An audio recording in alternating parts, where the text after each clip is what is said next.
안녕하세요. 저는 서울에서 반찬 가게를 운영하면서 살고 있는 42세 여성입니다. 운명의 장난이란 말처럼 착하고 성실한 남편을 만나 결혼을 하고 남부럽지 않게 살았는데 불과 5년 만에 모든 것이 끝장나 버렸고 악몽 같은 일을 감당해야만 했습니다. 그때부터 제 인생은 나락으로 떨어져서 가시밭길을 헤치고 모진 고생을 하면서 살아야 했죠.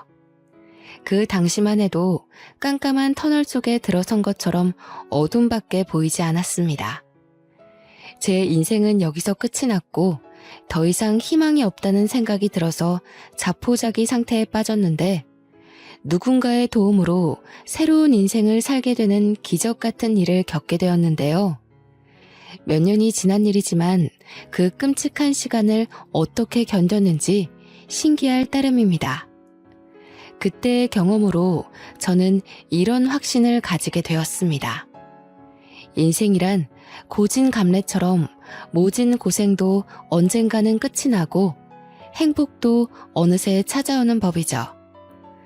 하루하루 사는 게 힘들고 지친다고 생각하는 여러분들에게 제가 어떻게 죽을 고비를 넘기고 구사일생으로 살아났는지 믿기지 않는 영화 같은 경험을 들려드리기 위해 글을 올립니다.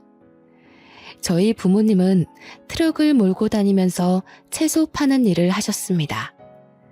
새벽에 농산물 시장으로 나가서 각종 야채를 받아서 거래를 하는 식당에 대주셨고 오후에는 아파트나 주택가를 돌면서 주부들을 상대로 장사를 하셨어요. 부모님이 워낙 부지런하고 남을 속이는 법이 없으셨습니다. 다른 트럭이 질이 안 좋은 야채들을 싸게 팔아도 아버지도 정직하게 좋은 상품을 팔아야 한다고 하셨어요. 조금이라도 더 팔려고 손님들을 속이면 절대 안 돼. 당장은 돈 벌지 몰라도 나중에는 그것 때문에 반드시 망하게 된다. 아버지는 이런 식으로 장사를 하셔서 아버지를 믿고 오는 단골들이 많으셨죠. 아버지께서 먹고 살기 위해서 닥치는 대로 일을 해오시다가 친척의 소개로 엄마를 만나게 되셨습니다. 결혼을 한 뒤로는 중고 트럭을 사서 두 분이 같이 야채를 팔기 시작하셨어요. 그런데 두 분이 같이 일을 하니 어린 저를 맡길 곳이 마땅치 않았습니다.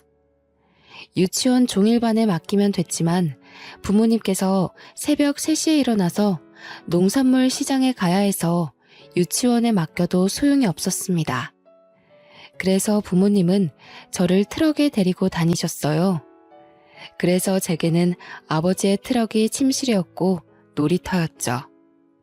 부모님께서 식당에 납품을 하러 갈 때면 식당 아주머니들의 예쁨을 받곤 했어요. 아이고, 우리 이쁜 미경이 왔구나. 어린 것이 고생이 많아. 밥은 먹고 나왔니? 단골 식당에 들리면 식당 아줌마들께서 저를 아주 예뻐해 주셨어요. 제게 요구르트나 귤 같은 걸 챙겨주시면서 기특하게 바라봐 주셨죠. 그 중에서도 7년째 단골인 부부가 같이 식당을 운영하는 곳이 있었습니다. 그 식당 주인을 만나게 된 계기도 참 특별했죠. 부모님이 채소를 팔아보려고 식당마다 찾아다니면서 고정적으로 거래해보자고 부탁할 때였습니다. 사장님, 채소 거래하는 곳 없으면 저희가 싸게 드릴게요. 제일 좋은 물건만 드릴 테니까 한 번만 거래해보세요. 아유, 갑자기 와서 왜 그러세요? 우린 채소 대주는 사람이 따로 있어요. 대부분의 식당은 거래처가 있다는 이유만으로 거절했는데 그 식당 주인은 첫 만남에서 흔쾌히 채소를 받겠다고 수락했습니다. 오, 안 그래도 거래처 좀 찾으려고 했는데 야채를 아주 좋은 걸로 골라오셨네. 좋아요. 계속 가지고 오세요. 주인 아저씨 말로는 시장에 직접 나가서 채소를 사고 있었다고 합니다. 마침 고정적으로 대주는 거래처를 찾고 있었는데 저희가 나타난 거죠. 아버지가 가지고 온 물건이 마음에 든 아저씨는 아침마다 시장에 가지 않고 아버지를 믿어보기로 했습니다. 그렇게 시작된 거래가 7년이 넘게 이어지고 있는데요. 그 식당 주인 부부는 아주 좋으신 분들이었습니다. 저를 보면 늘 사탕이나 과자를 챙겨주었고 가끔씩 용돈을 주기도 하였습니다. 그럴 때마다 저희 엄마가 급하게 말려보았지만 소용없었죠. 어이구, 사장님, 그러지 마세요. 애 버릇 나빠져요. 아니에요. 내 딸 같아서 그래요. 미경아, 괜찮아. 어서 받아. 제가 엄마 눈치만 보고 있으니까 주인 아줌마께서 웃으면서 용돈을 주었어요. 그 식당 주인 부부에게는 저와 동갑인 아들이 있었습니다. 시간이 지나서 제가 초등학생이 되자 주인 아줌마께서 농담처럼 저를 며느리로 삼겠다고 하셨죠. 미경아, 너 나중에 누구랑 결혼할래? 아줌마가 제일 좋다며. 그럼 우리 진수랑 결혼해야지. 네, 전 진수랑 결혼할 거예요. 결혼해서 진수랑 아줌마랑 같이 살래요. 어린 마음에 결혼한다는 의미도 잘 모르고 하는 소리였죠. 그럴 때마다 진수가 부끄러워하면서 아주머니 뒤에 숨어 있었는데요. 장사를 하는 부모님 영향을 받아서 그런지 저는 낯을 가리지 않았지만 진수는 아니었습니다. 부끄러움이 많았고 저를 좋아하는 것 같아 보였지만 늘 수줍어하면서 아무 말도 못했어요. 진수의 소극적인 성격은 고등학생이 되자 더 심해졌습니다. 나이를 먹을수록 서로 마주쳐도 피하는 지경에 이르자 제가 먼저 다가가 보려고 노력했습니다. 진수야, 요즘 톡 못 봤는데 잘 지냈어? 오랜만에 마주쳤길래 제가 웃으면서 진수에게 인사를 했죠. 그런데 진수가 얼굴을 붉히면서 도망가 버렸습니다. 그 모습을 본 아줌마도 어이없는 표정을 지으셨는데요. 어이구, 사내놈이 저렇게 숫기가 없어서 어째. 진수야, 오랜만에 네 여자친구 왔는데 왜 그러냐? 같이 밥이라도 함께 하자고 해야지. 주인 아줌마는 농담 반 진담 반으로 저를 며느리로 점찍어 두고 있었습니다. 고등학생이었지만 방학이 되면서 몸이 불편해진 엄마를 대신해 제가 아버지를 따라다니고 있었거든요. 오래 본 사이이기도 하고 그 모습을 예쁘게 봐주셔서 절 볼 때마다 진수랑 사귀라고 하셨죠. 어른들한테 잘 보이려고 아버지를 따라다닌 것은 아니었습니다. 저도 아버지 뒤를 이을 생각이 있어서 고등학교를 졸업할 쯤에 이야기하였습니다. 아빠, 나 대학 갈 생각 없는데 아빠 대신 장사하면 안 돼? 나도 채소 고르는 법은 다 알아. 뭐? 말도 안 되는 소리 하지 마. 전문대라도 갈 생각을 해야지. 20살도 안 된 기집애가 장사는 무슨 놈의 장사야? 아버지는 제 말을 끝까지 들어보지도 않고 안 된다고 하셨어요. 하지만 저는 매일같이 고생만 하는 부모님이 너무 안쓰러워서 편하게 대학에 갈 수 없었습니다. 대학 등록금을 생각하면 제가 장사를 하는 게 더 속 편했거든요. 더군다나 공부에 관심이 없기도 하였습니다. 고등학교를 다닐 때만 해도 매일 수업 듣고 숙제를 하는 게 지겨웠습니다. 이해도 안 되는 수학 문제를 풀거나 영어 단어를 외워야 하는 것 자체가 싫었죠. 그래서 대학에 가서 그 짓을 또 몇 년간이나 하느니 운전면허를 따서 아버지 대신 장사를 해볼 생각을 했던 겁니다. 저는 몇 번이나 아버지에게 공부보다 장사가 내 적성에 맞다고 이야기했습니다. 그랬더니 결국 아버지께서 포기하시고 대학 진학 대신에 장사를 배워보라고 하셨습니다. 그래, 우선 면허부터 따라. 아버지가 한 번 했다면 장사하는 법 가르쳐 줄게. 아버지는 제가 운전면허를 쉽게 따지 못할 거라고 생각하셨나 봐요.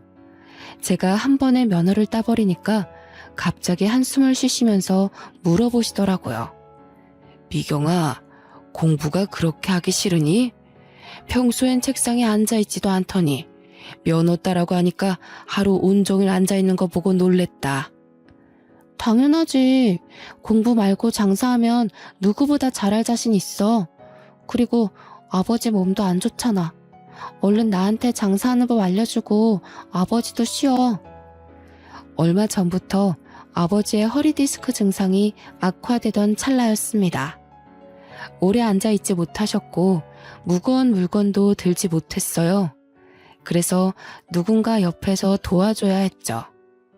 엄마도 무릎이 좋지 않은 상태라서 저밖에 나설 사람이 없었는데요. 제가 면허도 한 번 했다고 아버지를 열심히 도와드려서 그런지 아버지께서 제 대학 이야기를 더 이상 꺼내지 않으셨습니다. 그리고 트럭으로 운전 연수를 시켜주셨죠. 아버지께 트럭 운전을 배운 지 한 달이 지나자 저 혼자 운전할 실력이 되었습니다. 아버지도 저를 믿고 운전대를 완전히 넘기셨어요. 배우는 게 빠르네. 네 말대로 넌 장사꾼 체질인 것 같다. 그치? 내가 뭐라 했어. 나 대학 가면 큰일 날 뻔했다니까. 아버지께 인정받게 되니까 신이 나서 더 적극적으로 장사를 했던 것 같습니다. 그래서 그 뒤로 아버지를 대신해서 제가 채소 장사를 하게 되었어요. 단골 식당 주인들은 모두 저를 알고 있어서 장사는 매우 수월했죠. 대부분 아주 기특하다고 칭찬을 해주셨지만 주택가를 돌다가 처음 채소를 사러 온 아주머니들은 새파랗게 어린 제가 혼자서 장사를 하는 걸 보고 놀라셨어요. 어머, 사장님이 젊으시네. 아니, 사장님이 따로 계신 건가? 아니요, 제가 주인이에요. 아버지랑 하다가 물려받았어요. 세상에, 어린 나이에 참 대단하네. 제가 어리기도 하고 여자라서 그런지 주목을 많이 받았죠. 아주머니들도 어린 여자 사장님이라 오랫동안 기억하고 있는 눈치셨어요. 오랜만에 들린 동네가 있었는데 야채가 싱싱해서 기다리고 있었다고 하더라고요. 제가 그렇게 장사꾼으로 자리 잡아가는 사이에 진수는 대학교를 졸업하고 직장에 취직하게 되었어요. 어느 날 진수의 식당에 찾아갔더니 주인 아주머니께서 저를 부르시더라고요. 미경아, 잠깐만 앉아라. 내가 할 말이 있다. 주인 아주머니의 표정이 심상치 않아서 들고 온 야채 상자를 내리고 바로 식탁에 앉았습니다. 제가 실수를 한 걸까 싶었는데 아주머니께서 아주 뜻밖의 말을 꺼내셨어요. 미경이 너도 이제 25살이지? 네, 맞아요. 사귀는 남자는 있니?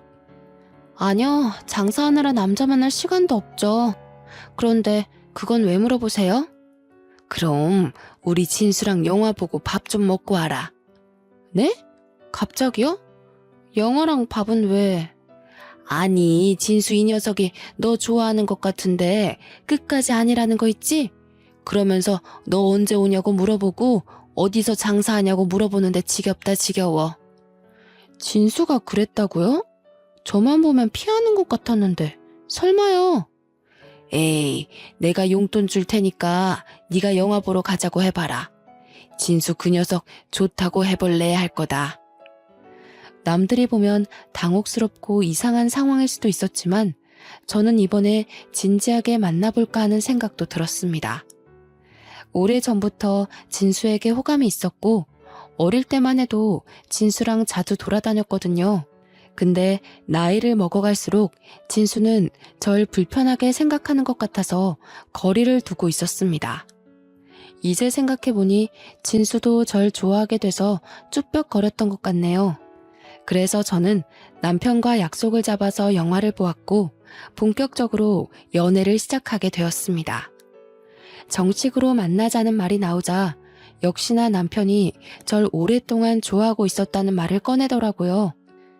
예전부터 너 좋아하고 있었는데 쑥스러워서 말 못했어. 내가 남자답게 먼저 밥이라도 먹자고 하는 거였는데 끝까지 못하겠더라.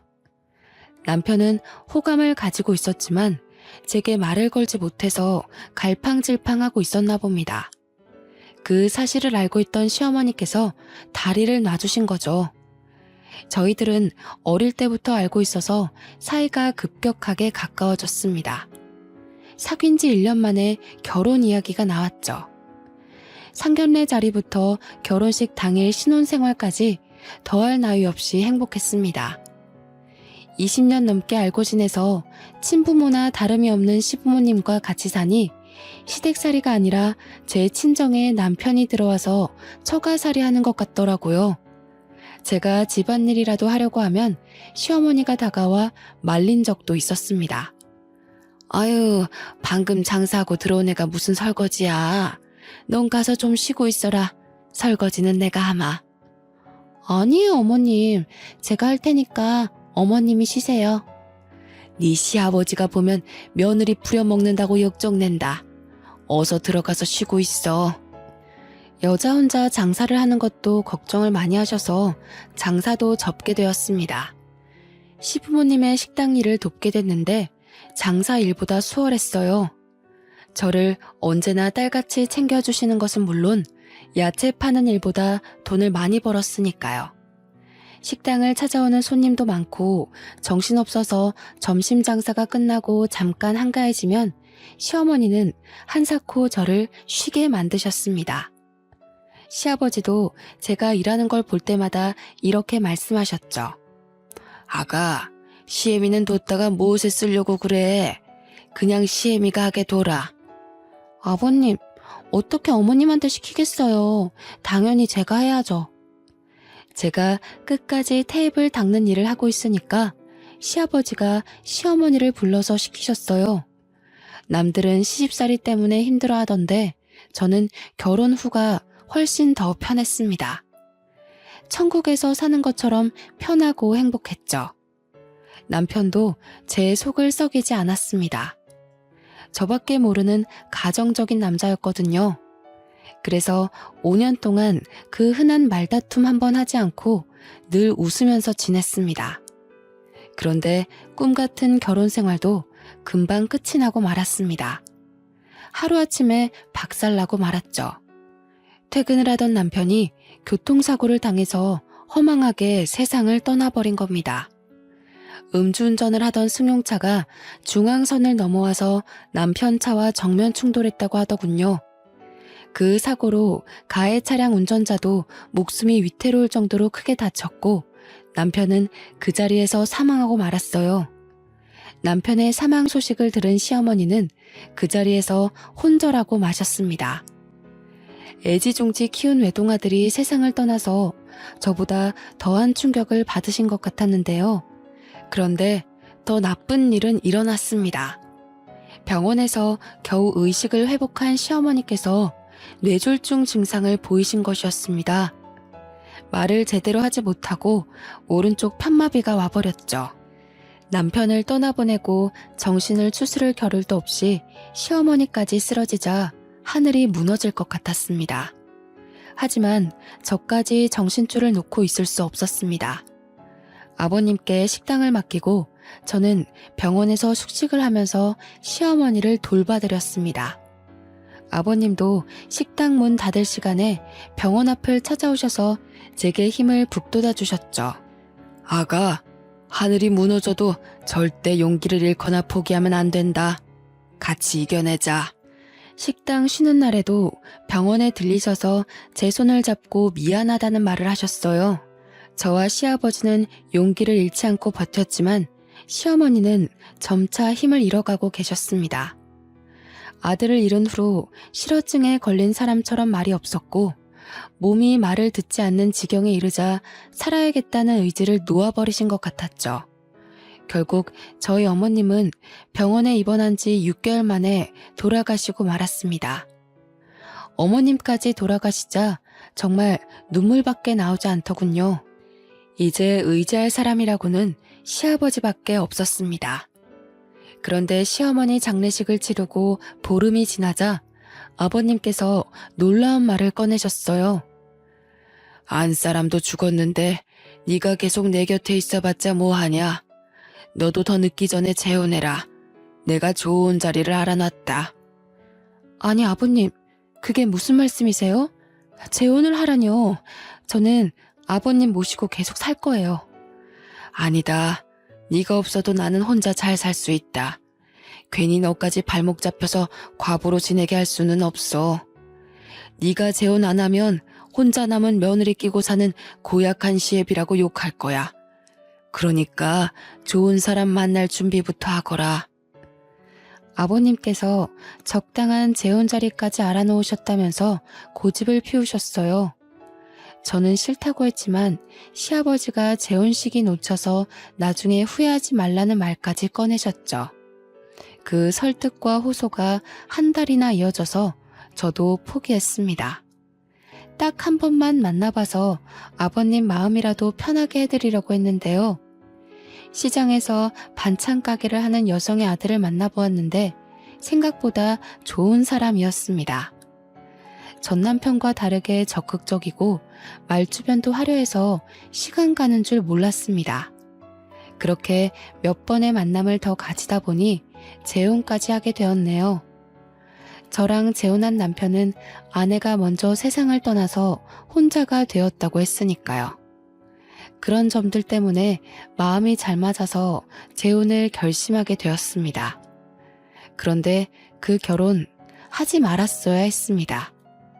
막상 재혼하고 나니 제가 생각한 재혼 생활이 아니었거든요. 시댁살이하게 된 첫날 어머님께서 저를 보자마자 식당 이야기를 꺼내셨습니다. 이혼 전에 식당에서 일해봤다며? 반찬이나 음식은 잘하겠구나.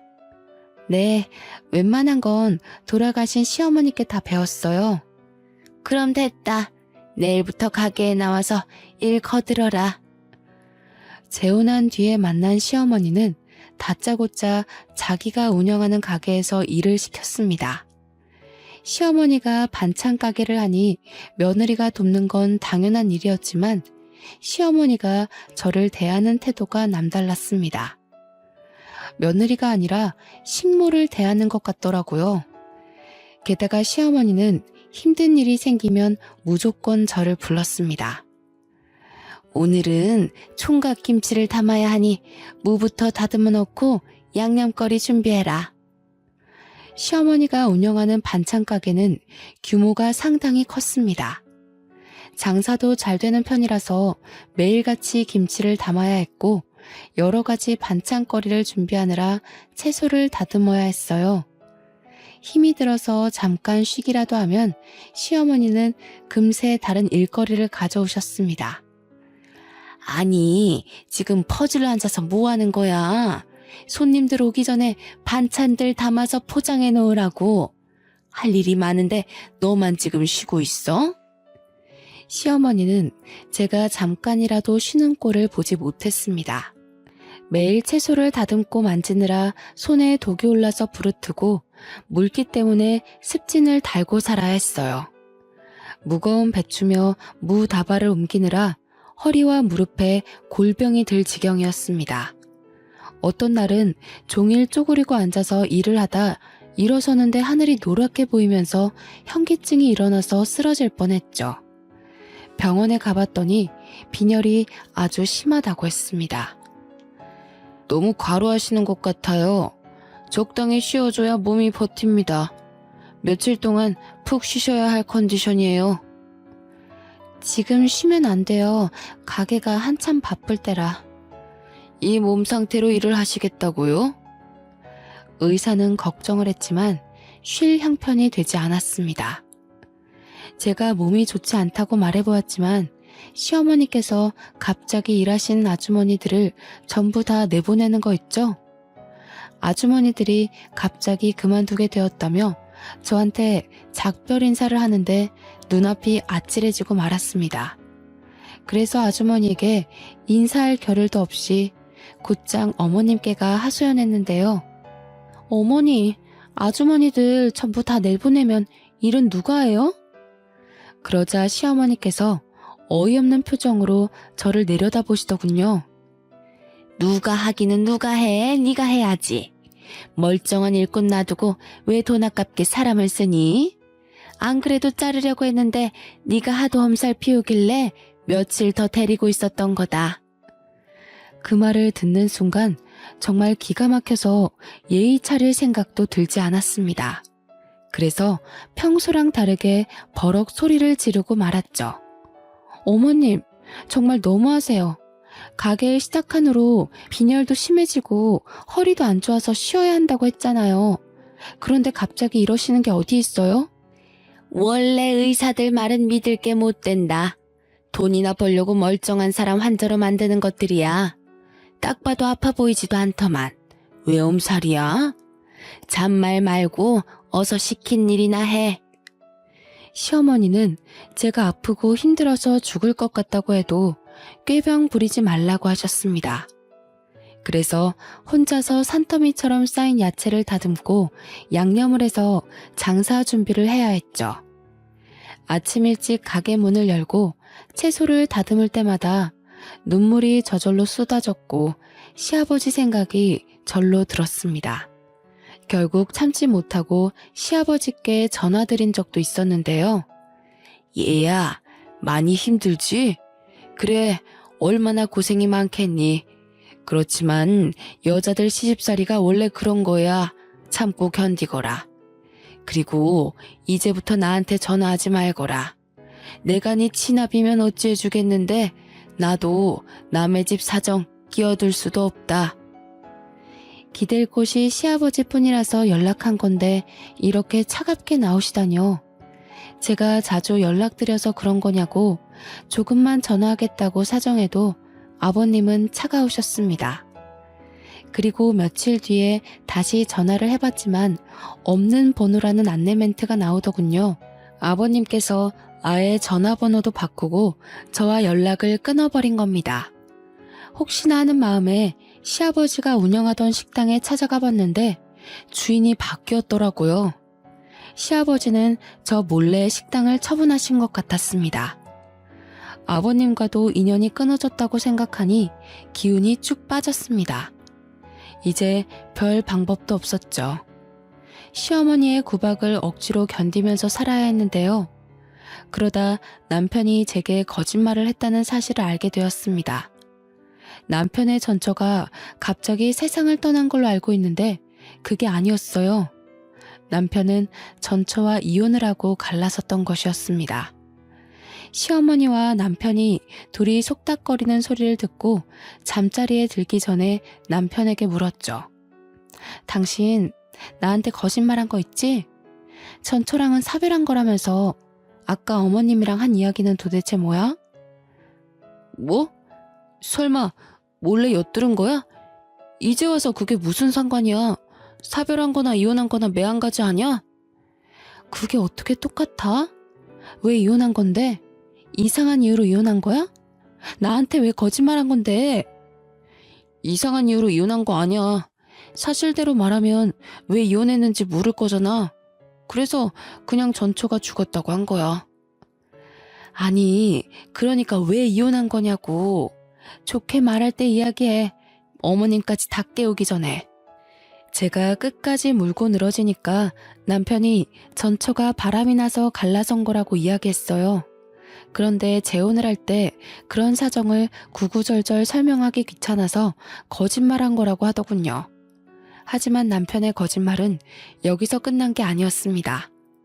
남편이 그동안 사업을 한다고 했지만 알고 보니 백수 건달이었죠. 제게 주는 생활비도 날마다 시어머니를 통해서 돈을 타오던 것이었습니다. 남편이 평소처럼 출근한다고 해놓고 나갔는데 핸드폰을 놔두고 갔길래 급히 남편을 따라간 적이 있었습니다.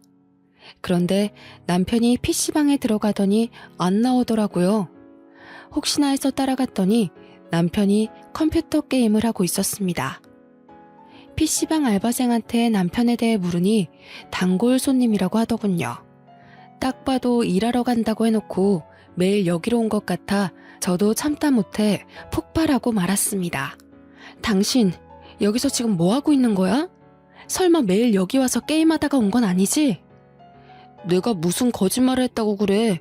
지금도 사업 준비 중이야. 여기는 어쩌다 한번 온 거라고. 그럼 나한테 말을 해야지. 당신 이혼도 그렇고 도대체 왜 날 속이는 거야? 백수면 백수라고 솔직하게 말해야지. 왜 사업가 행세를 했냔 말이야. 엄마한테 돈 조금씩 받아서 투자하고 있었어. 아무것도 모르면서 따지고 들지 마. 지금 그게 중요해? 날 몇 번이나 속인 거냐고 따지는 거잖아. 당신 이거 말고 속인 거 있어? 좋게 말할 때 다 불어. 아이고, 그래. 나 백수라고 다 떠들고 다녀라.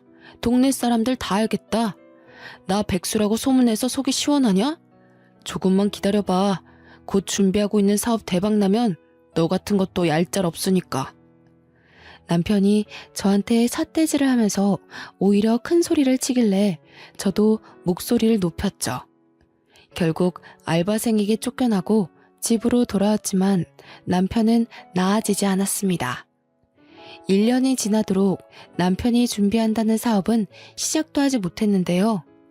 하지만 저는 매일 뼈 빠지게 고생하느라 날이 갈수록 삐쩍 말라가고 있었습니다.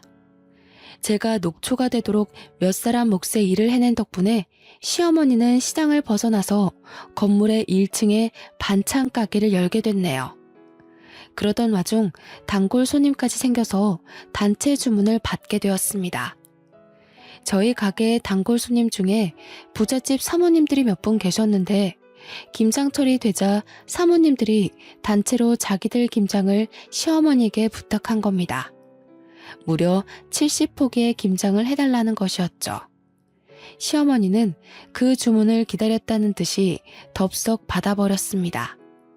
저는 당연히 아줌마들 몇 명을 동원해서 김장할 줄 알았는데 그게 아니었습니다. 갑자기 아무도 없는 가게에 저를 부르더니 김장 이야기를 꺼내더라고요. 김장 70포기 해달라고 주문이 들어왔거든. 내일 아침에 트럭 한 대가 올 거다. 배추랑 무 싣고 오는 트럭이니까 그 트럭 오자마자 바로 시작하거라. 어머님, 설마 그 많은 김장을 저 혼자 하라는 건 아니죠? 설마 하는 마음에 물어보았지만 제 불길한 예감은 맞았습니다. 시어머니는 아주 당연하다는 듯이 고개를 끄덕이고 있더군요. 김장 70포기 정도는 너 혼자 충분하잖아. 당연하게 사람 불러달라고 하고 있니? 전 어이가 없어서 입이 다물어지지 않았죠. 그 일을 혼자 하다가는 죽을 수도 있겠다는 생각이 들어서 얼른 정신을 차리고 소리쳤습니다. 어머님, 제가 일하는 기계도 아니고 그 많은 김장을 어떻게 혼자 해요? 전 못해요. 아니, 이년이 어디서 눈을 부라리고 대들어? 너 혼이 나야 정신을 차릴 거냐? 어머님께서 앙칼진 목소리로 고함을 지르더니 갑자기 제 뺨을 때렸습니다. 그 뺨을 맞는 순간 제 정신도 번쩍 들었죠. 왜? 이제 정신이 좀 드냐? 어느 집안 며느리가 시어머니한테 대들어? 한 번만 더 대들었다간 다리를 분질러 버릴 거야. 기가 막히고 분했지만 충격을 너무 심하게 받아서 눈물조차 나오지 않았습니다. 마음 같아서는 당장 짐 싸들고 친정으로 가고 싶었지만 그럴 수도 없었죠. 부모님 두 분 다 건강이 좋지 못해서 병원에 계셨기 때문입니다. 아무리 힘들어도 몸이 아픈 부모님께 상처를 주고 싶지 않았습니다. 그래서 몰래 눈물을 흘리며 잠도 자지 못하고 밤을 지새웠는데요. 다음 날이 되자 김장거리를 실은 트럭이 왔습니다. 날씨는 거의 한겨울처럼 매서운 바람이 불었죠.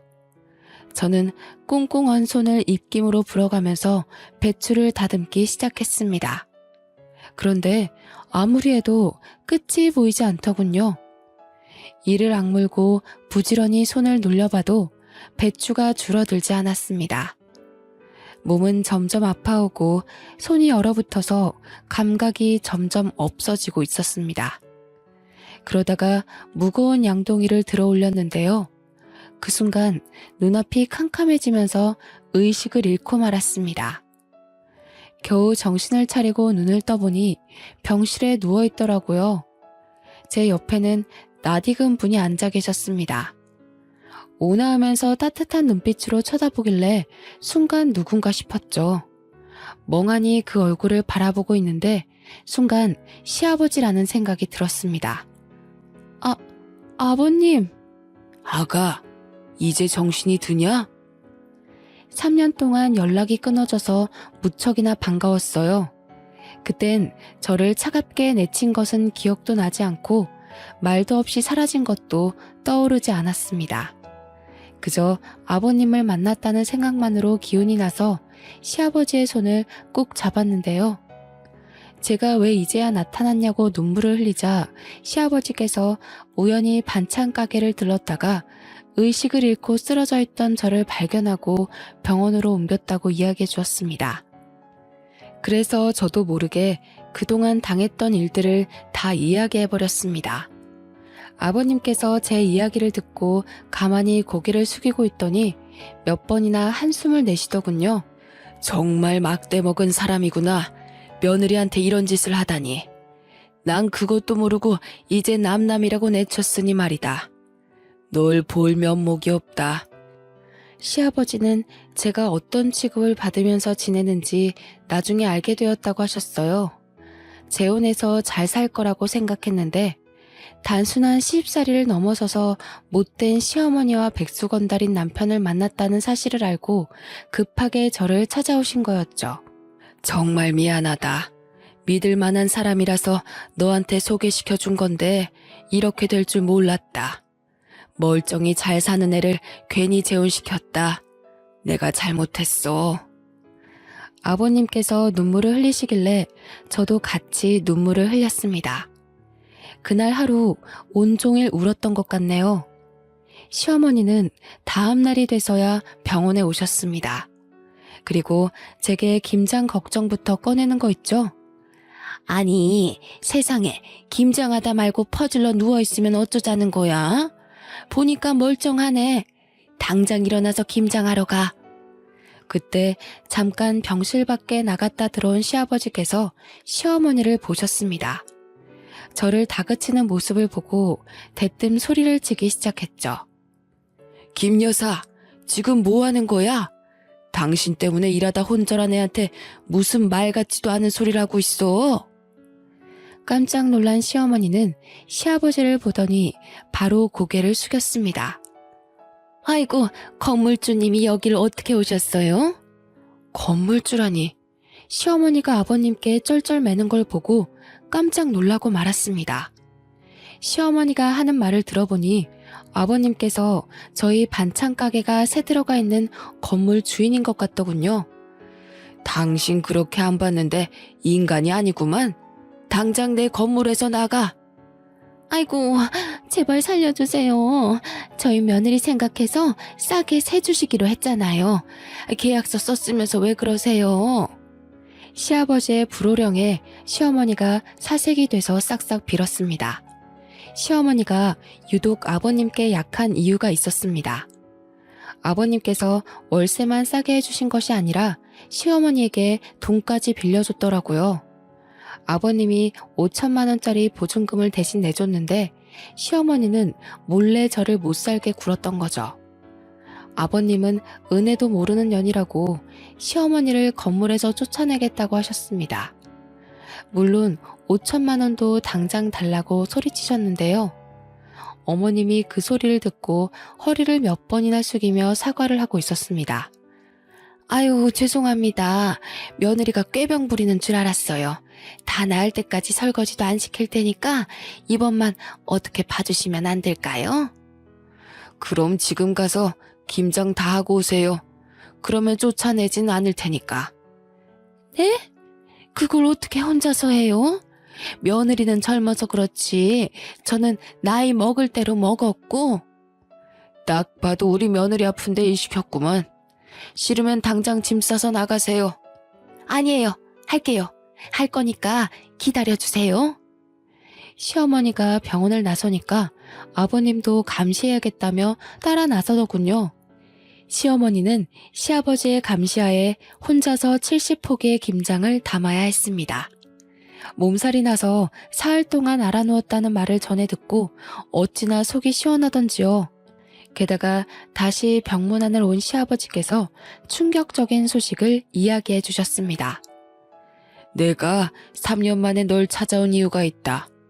나한테 남은 시간이 별로 없어서 유언이라도 남기고 싶었어. 유언이라뇨. 도대체 그게 무슨 말씀이세요? 한 달 전에 시한부 판정을 받았다. 몇 개월 안에 죽을 거라고 하니까 너밖에 생각나지 않더라. 네가 힘들게 살고 있다는 사실도 늘 마음에 걸렸는데 잘 된 일이지.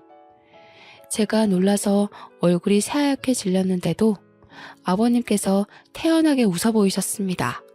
시아버지는 저와 연락을 끊은 뒤에 식당을 처분하고 30년 넘게 모은 재산을 모두 털어서 건물을 사셨다고 했어요.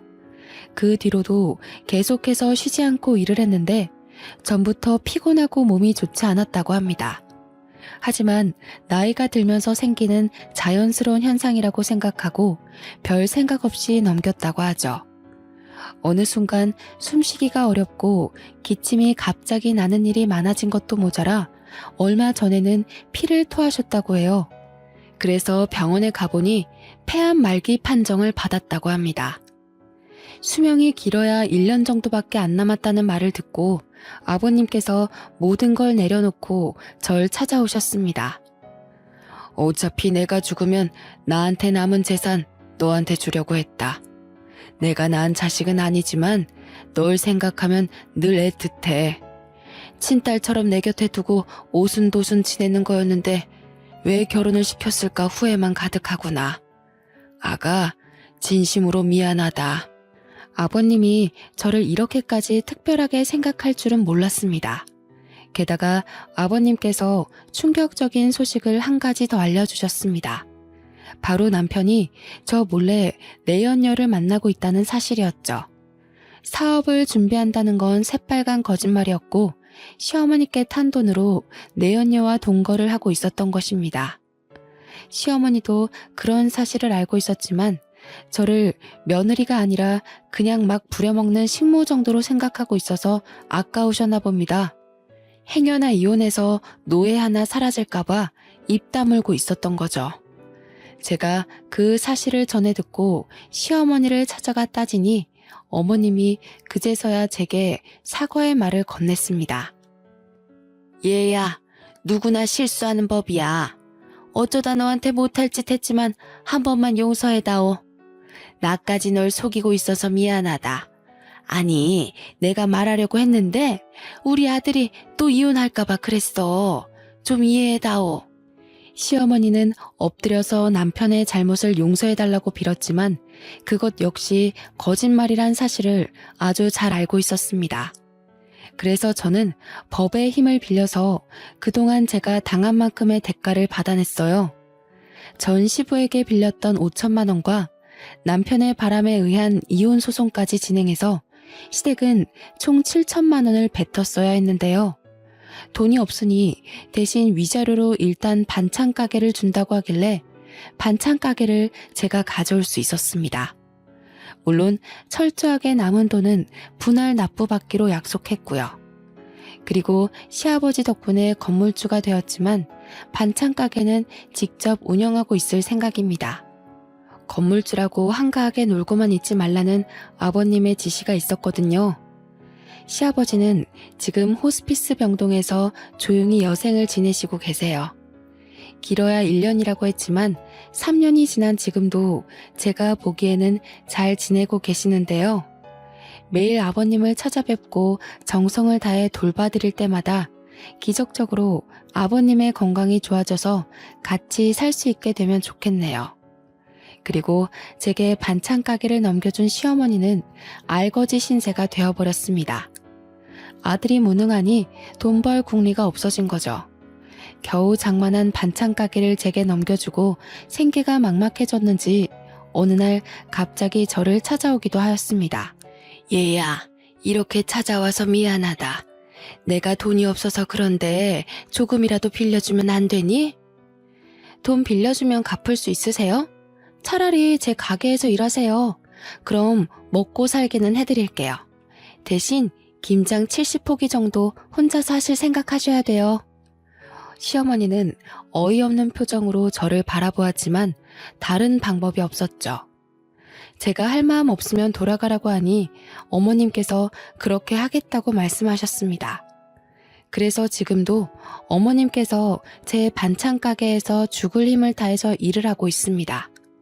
남들이 보면 정말 못된 며느리, 인성 쓰레기인 여자라고 욕할지도 모릅니다. 소문이 어떻게 흐르는지 몰라도 동네 사람들이 저를 흉보고 있더라고요. 그래서 제가 직접 가서 그동안 제가 어떤 수모를 겪었는지 전부 다 이야기해 주었습니다.